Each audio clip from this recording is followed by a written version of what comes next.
Avez-vous des rêves? Ayant démarré dans le domaine bancaire, au service caisse compensation, mais il y a une chose qui m'a gratté. Bon, c'est un peu vulgaire, je voulais être entrepreneur. Transformer vos idées de rêveur en projets d'entrepreneur. Qu'est-ce qui vous a motivé de transmettre et partager votre savoir-faire d'entrepreneur? Tout d'abord, je remercie de votre invitation pour cette entrevue. En toute modestie, pour répondre à votre question, au lieu de partager mon vécu, mon expérience auprès de mes enfants, de mes proches, etc., j'ai utilisé le support. Voyez, les nouvelles technologies, réseaux sociaux, médias, etc., afin de le diffuser à grande échelle, c'est-à-dire de les partager essentiellement auprès de mes compatriotes. Pourriez-vous nous dire ce qui vous a motivé à choisir l'entrepreneuriat? Eh bien, c'est un choix que j'ai opté après ma première expérience salariale. C'est en réfléchissant sur mes attentes profondes, je veux davantage me responsabiliser dans ma vie professionnelle et être autonome, ne plus avoir de patron. D'autre part, parce que j'ai toujours été engagé dans ma vie et ce format, l'entrepreneuriat, me paraît le plus approprié aujourd'hui pour changer le monde. Avez-vous suivi une formation spécifique? Non, pas vraiment, pas spécialement si vous voulez, mais le système m'a permis de suivre des formations continues tout au long de ma carrière. Quand vous étiez jeune, à part quelques exceptions, vous étiez obligé d'alterner les études et divers jobs afin de réussir et gagner votre vie. Ceci dit, j'ai eu des responsabilités très tôt dans mon engagement, donc je sais prendre des décisions vite et me retourner quand il faut. Et puis, l'expérience du salariat, faut-il l'avouer, m'aide beaucoup au fait. Avec du recul, quelles sont les principales compétences à mettre en œuvre? L'adaptation, la remise en question, la gestion du stress et la gestion de son équipe. Le reste, business, finance, marketing, ça s'apprend au fil du temps. Peut-il y avoir des pièges à vouloir laisser tomber son projet? Des pièges, probablement.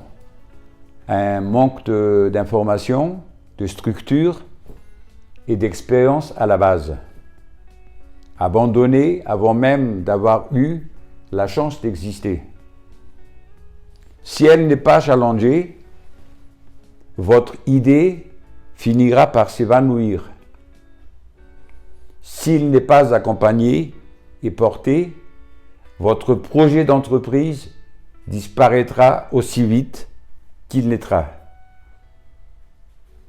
Le temps a passé, l'inspiration des débuts est partie, la motivation aussi.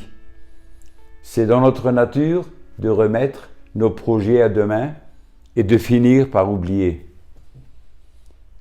Vous repensez de temps à autre à cette idée que vous avez eue, mais ce n'est plus le moment. Vous n'avez plus le temps ou ça n'en valait plus grand-chose. Alors, qu'est-ce qui va se passer?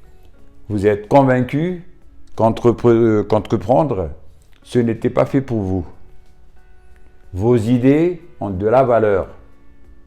Tous les entrepreneurs gardent et le doute fait partie du chemin. Quelle est votre activité?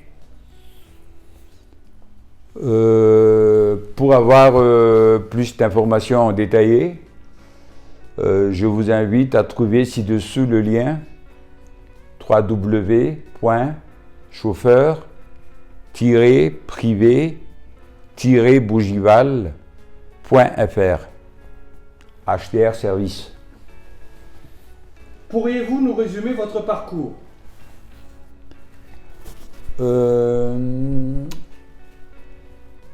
J'ai déjà eu l'occasion d'en parler lors d'une précédente entrevue.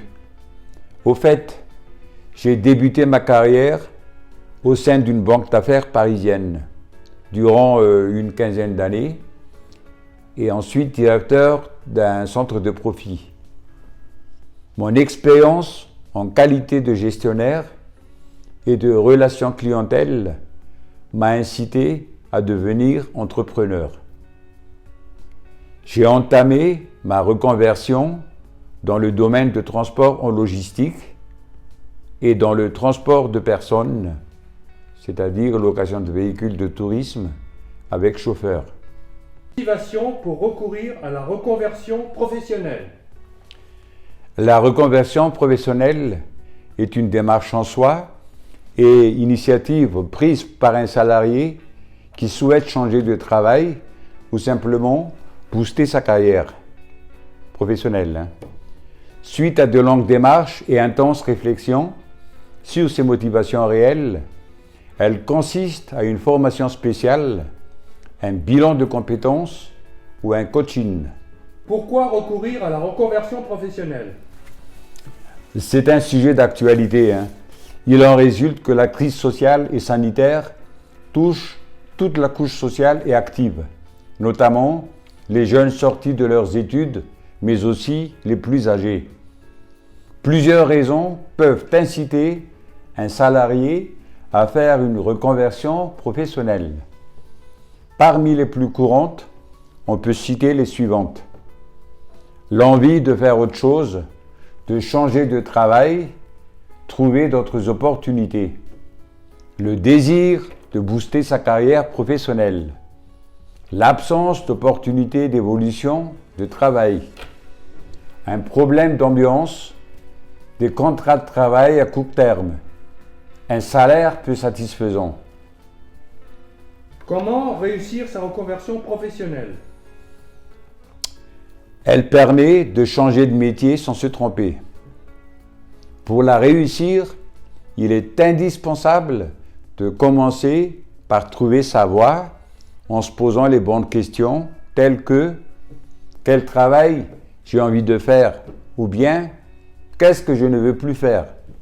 Les bonnes interrogations permettent d'analyser ses aspirations et déterminer son projet de reconversion professionnelle.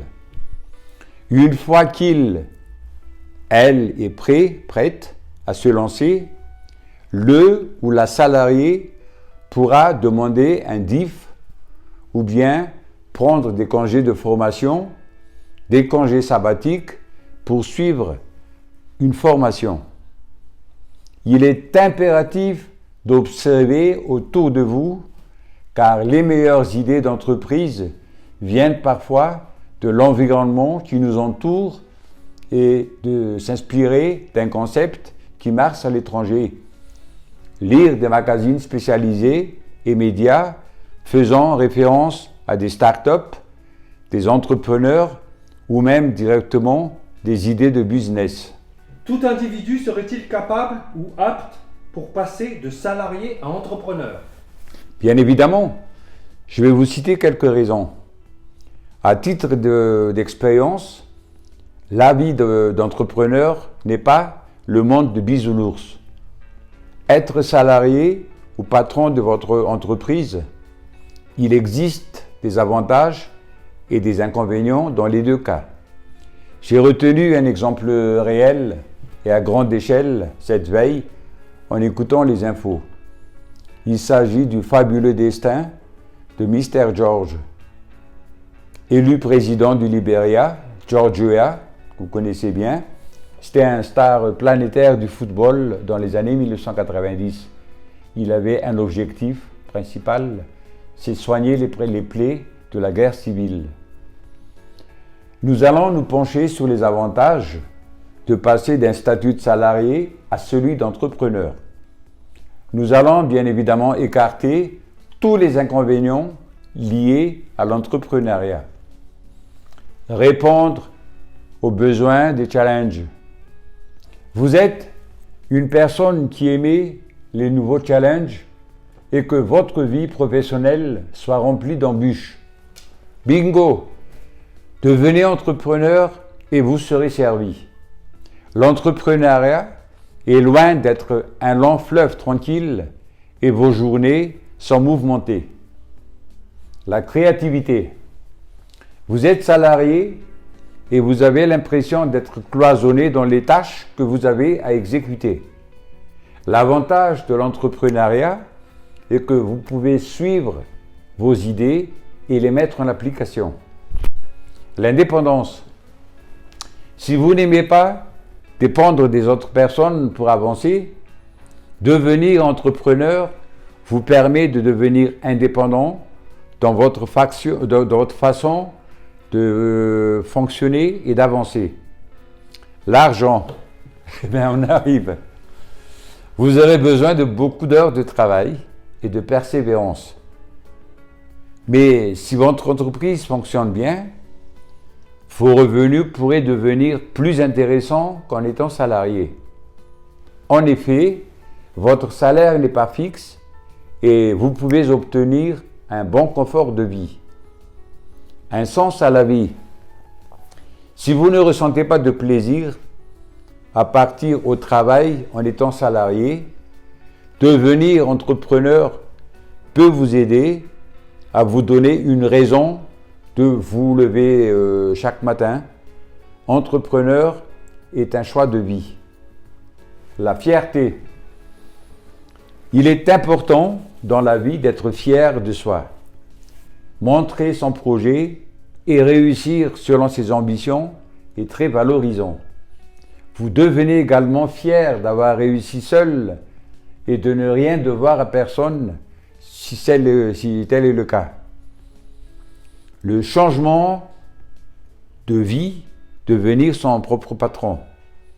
Qui n'a jamais rêvé de devenir patron? Prendre ses propres décisions et de ne plus être subordonné à une tierce personne. Cela peut même rejoindre le sentiment de la liberté. La gestion du temps. Lorsque vous êtes un salarié classique, vous avez des horaires fixes et vous devez être présent à des heures précises. En étant entrepreneur, vos journées sont très longues, mais vous pouvez gérer d'autres projets entre deux rendez-vous par exemple. Une anecdote. À l'époque, j'avais aménagé mon rez-de-jardin en local de bureau. Eh bien, il m'arrivait de me réveiller la nuit, parce que j'étais en pavillon, surtout vers la fin de chaque fin du mois.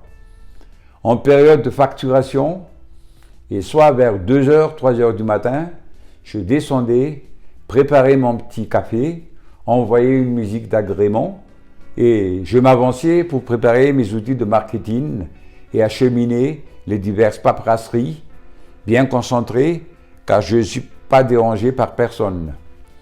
En résumé, ce que je voulais vous insinuer, c'est que les heures ne comptent pas, mais c'est question d'organisation. La conciliation vie professionnelle et vie personnelle. Bien évidemment, comme je viens d'évoquer, l'entrepreneur ne compte pas ses heures, mais en étant son propre patron, personne ne vient l'interdire de pouvoir gérer sa vie personnelle pendant sa journée de travail. À l'heure actuelle, c'est ce qui attire le plus les travailleurs. Je fais référence au télétravail, avantage et efficacité. Le travail de n'importe quel endroit. Si le métier le permet, l'entrepreneur peut travailler de là où il se trouve. Il suffit d'avoir des outils nécessaires, un accès Internet, et vous pouvez répondre aux demandes de chez vous ou d'ailleurs. La retraite, c'est lié avec l'argent. Ce dernier sujet rejoint celui de l'argent. En créant votre entreprise, vous créez votre avenir et votre retraite, car vous travaillez pour vous. La société peut même être reprise par vos enfants lorsque vous estimez qu'il s'agit du bon moment. Entrepreneur, apprenez à augmenter votre productivité. Votre temps est précieux, chaque minute de votre journée, et vous avez l'impression de courir après le temps qui passe trop vite.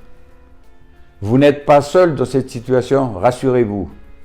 Il faut commencer par se concentrer sur les mauvaises habitudes prises dans la journée afin de les corriger et augmenter votre efficience. Quelques pistes à explorer pour ralentir le mieux. Vous organisez, optimisez votre temps. Organisez votre agenda. Afin d'être efficace, il est déjà primordial que vos journées soient organisées à l'avance. Pour cela, vous pouvez bloquer des plages horaires pour des tâches ou des activités spécifiques. En ce qui concerne les réunions, vous pouvez les prévoir le matin car cela fera moins perdre le temps au cours de votre journée. Vous ne devez pas prévoir plus de 4 à 5 heures de travail par jour. Vous aurez obligatoirement des imprévus, n'oubliez pas, qui viendront combler et charger le reste de votre journée. Chaque soir, afin de gagner du temps, vous pensez à votre journée du lendemain et réfléchir à son déroulement. Dans les meilleurs des cas, vous pouvez même tenter d'organiser votre agenda une semaine à l'avance en notant les tâches à effectuer ou les rendez-vous à prévoir. Essayez de prioriser. Il est évident que chaque chose ou chaque événement est prioritaire. Mais vous devez tout de même les classer par importance. Pour cela, il vous suffit de choisir vos principaux objectifs et de perdre moins de temps sur les objectifs secondaires. Excusez-moi, je bafouille un peu. Cela ne veut pas dire que vous n'allez pas les traiter de la même manière et vous y consacrerez moins de temps. Ensuite, vous pouvez classer ce qui est à faire dans la journée ou la semaine d'après en fonction de ce qui relève l'urgence. Bref, afin de ne rien oublier et perdre du temps à rechercher vos idées ou les choses à faire en urgence, il est conseillé de prendre des notes. Attention, vous devez bien vous structurer et ne pas poser des post-it de partout.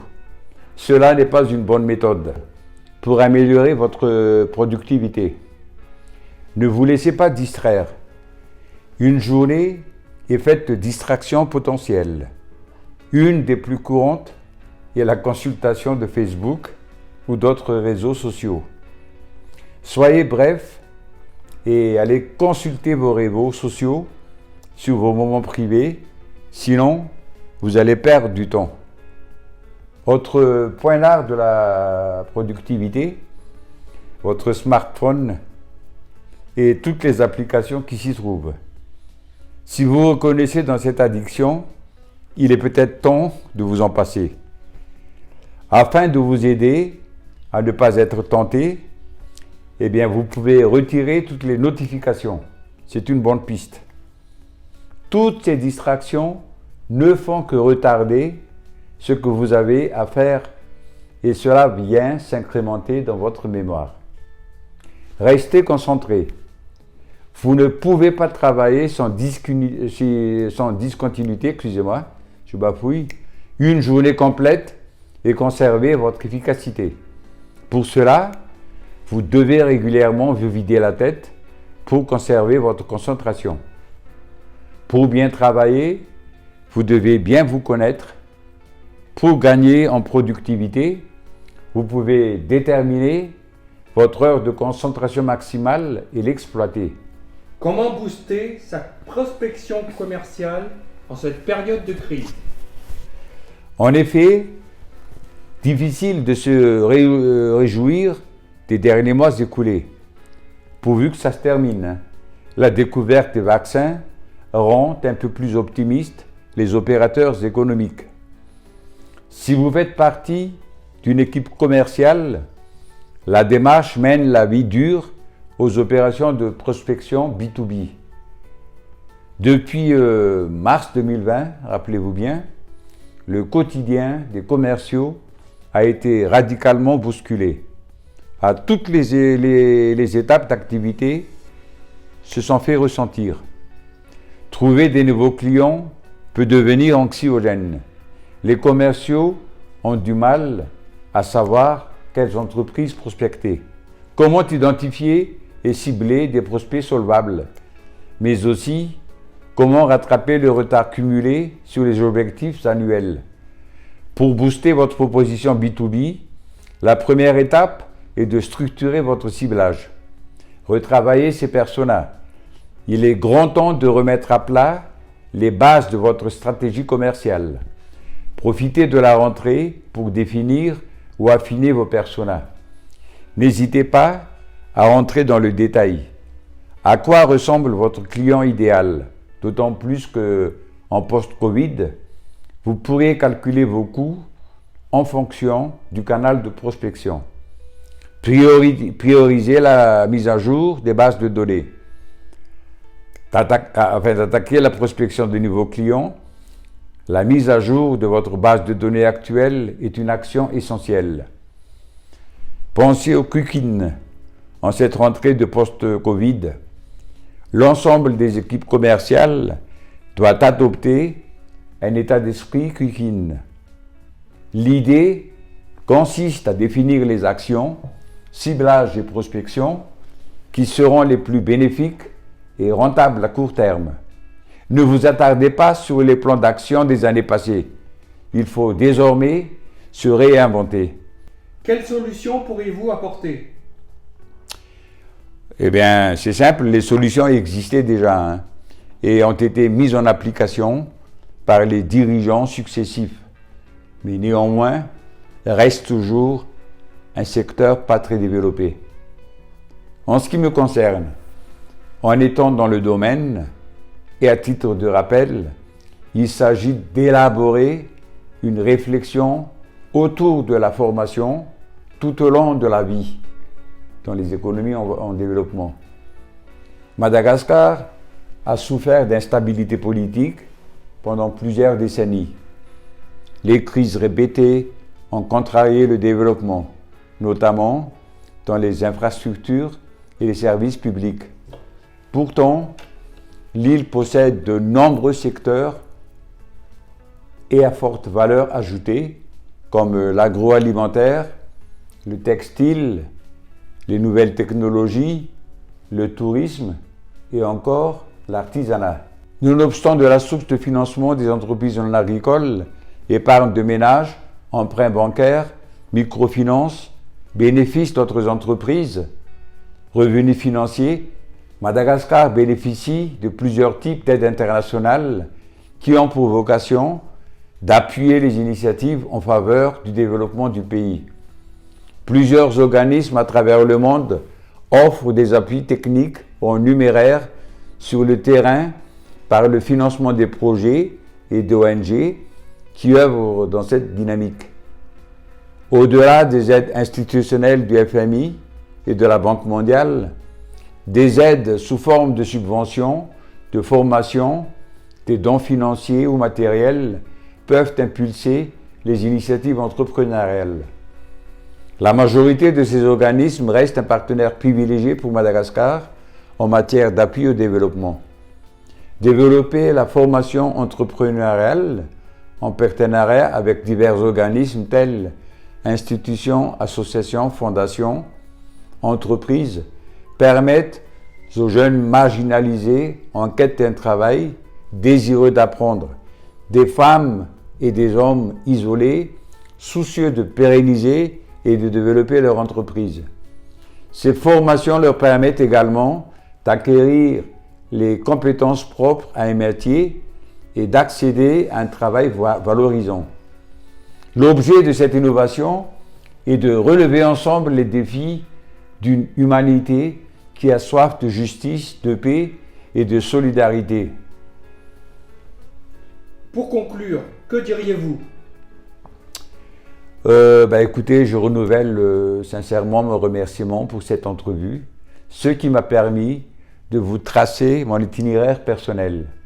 Pour ma part, il s'agit de montrer que la valorisation des expériences vécues dans la mise en situation permet de développer la construction des savoirs utiles pour l'action entrepreneuriale. Pour réussir comme entrepreneur, vous devez définir ce que vous voulez atteindre, concevoir un système d'activité et vous organiser pour le réaliser. Il vous faudra savoir passer à l'action. Vous voilà arrivé au terme de ce voyage parmi les entrepreneurs. Qu'allez-vous faire maintenant? Aller plus loin, bien sûr.